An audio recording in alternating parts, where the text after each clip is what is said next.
Hello everyone, my name is Paul and welcome back to A Common Touch of Fantasy. Today I am doing my favorite books from last year, 2016.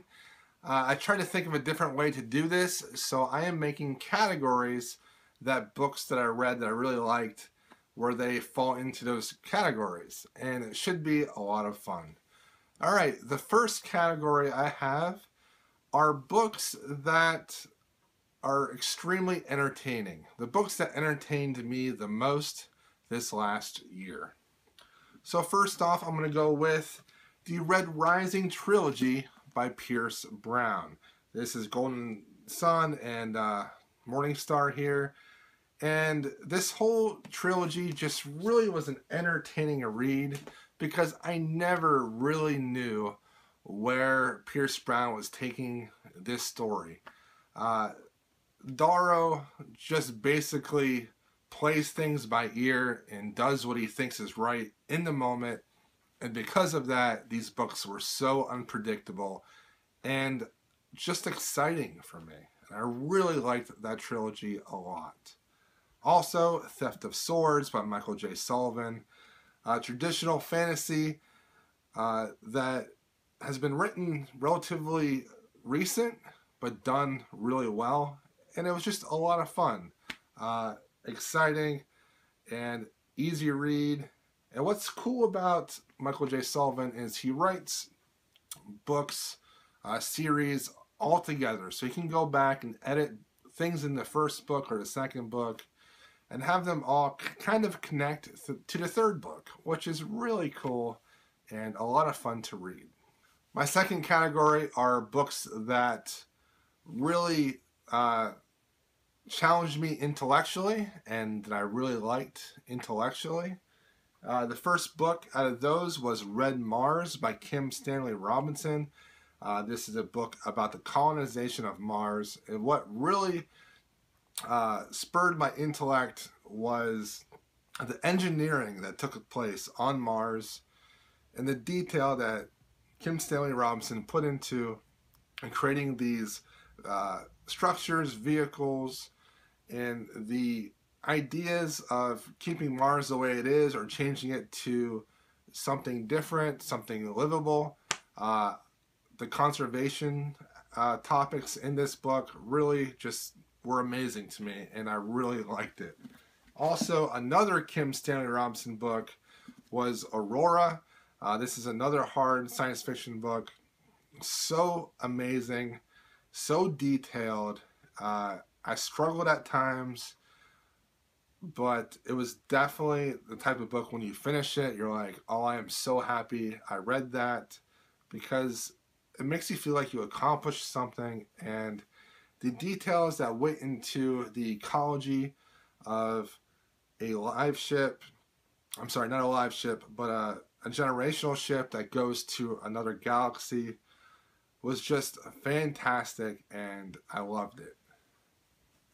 The other book was Feed by Mira Grant. I love this book because the main character is this very intellectual woman that puts up with nothing, and she is all about her job as a reporter covering the presidential campaign in this world where a zombie outbreak took place but is now quarantined, but that threat is always there.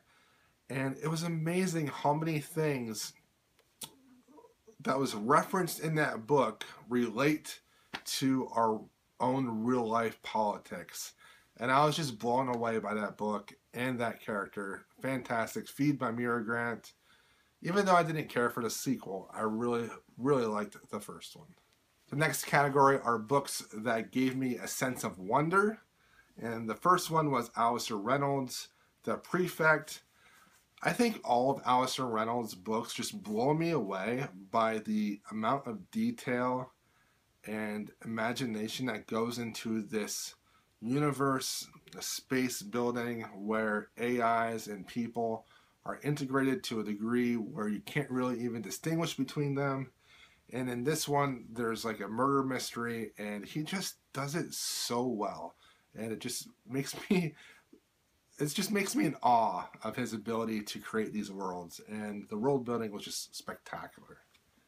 Another book that gave me a lot of wonder was Every Heart a Doorway by Sheena McGuire, written in a very beautiful prose, and I just loved this book and the characters in it. I really liked that there was an asexual character, and it made me understand asexual characters and individuals much more. But the idea of these children going to a magical world and then having to come back to our world and deal with that, it was very, it was just great. It just opened up my imagination and my sense of wonder, and I really liked it. And then finally, the 5th season by N.K. Jemisin.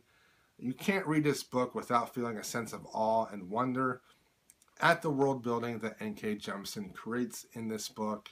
I loved it. And how she's able to take all the different plot lines and connect them was just fantastic. Such a good book. The 4th group of books that I want to talk about are the most surprising books, and that is the Game House Trilogy by Claire North. I loved this trilogy so much. I had so much fun reading these. She takes this concept of having a gaming house that basically puppets the entire world, and everyone is a chess piece, and there's major players that can control all these people, and the people pit one person against another person, and it just blew my mind away. It was so good. I was so surprised how much I loved them. It starts with the serpent, then it goes to the thief, and then the master. And the serpent was my favorite. The thief was really good too, my second favorite. The master wasn't as good as the other two, but I just love this trilogy. Such high level concept ideas that Claire North makes in her books. Number 5 category, the epic reads. I love epic fantasy, and my 2 favorite epic reads of 2016 was The Red Knight by Miles Cameron and The Bone Hunters by Steven Erikson. The Red Knight by Miles Cameron was so epic because Miles Cameron has this historical background, and he puts this authenticity into this book with fighting, with equipment, with the details of how the army is structured that I just loved. The fighting and the fights in this was fantastic. And it just really felt genuine and authentic, even though it's a fantasy book. The Bone Hunters by Steven Erikson. Epic. So epic. The ending of some plot lines, the beginning of others that will shape the entire series to the end. All in this book. So many amazing scenes. So many new characters that I absolutely end up loving are introduced in this book. Yugartan, the city in the desert with the fire. What? That was amazing. And then Malaz City with Calum.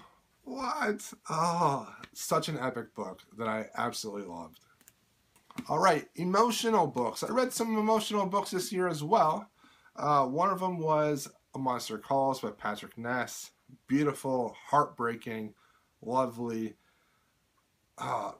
beautifully written, fantastic. I highly recommend it. It was so good. I need to reread this. I need to see the movie, that's for sure. And then Soulless by Gail Carriger. This made me realize that I might really like romance books. Books with romance elements. And I liked it. And the part I liked the most was the romance. And so it really was okay. Yeah. All right, Empathy. These are the books that changed me to be a better person. The first one was Angela Slater's Of Sorrow and Such. This book helps me understand reproductive rights for women and rights for women in general, and was just a fantastic story that I really loved from Tor.com. The Geek Feminist Revolution by Cameron Hurley. This opened up my eyes to the issues that women, particularly in the science fiction field, what they struggle with and how they're treated. And I really enjoyed this, and it helped me understand why feminism, activism, politics are so ingrained into science fiction, because in the end, science fiction is all about the future, and we want the future to be better. So that's why activism and politics are such a big part of science fiction, even though sometimes I can get very anxious about it. I realize how important it is to other people. Planetfall by Emma Newman. Uh, it's all about a main character with anxiety and how she deals with that anxiety. You really get into her head and really feel how she feels. And because of that, I feel like I have a little bit of a better understanding of what anxiety really is and how it manifests itself. And the last two are books that really helped me understand African Americans in my life. The first one was Alice Walker's The Color Purple, and it showed to me that it wasn't really that long ago where Black Americans didn't have many freedoms. The older Black people in my life, they struggled through a lot of things, and it really hasn't been that long ago. When you talk about generations and talk about people that grew up as kids and are now elderly, it really wasn't that long ago. It really helped me understand a lot about just living in a different world, basically. And then Kindred by Octavia Butler, which was probably in my top 3 books of the year, along with Aurora and The Paper Menagerie by Ken Liu. Loved this book. And taking a Black woman from the future, putting her in the past, and putting her on a slave plantation. It was heart-wrenching, but it was so engaging and so important. And what made it so important for me personally is that the things that happened in this book happened maybe 20 miles from where I live. The slave plantations in that book are from the area where I live. Delmarva, it's like the Maryland, Virginia Peninsula, and Maryland and stuff. And it was just such a good book, and I highly recommend it.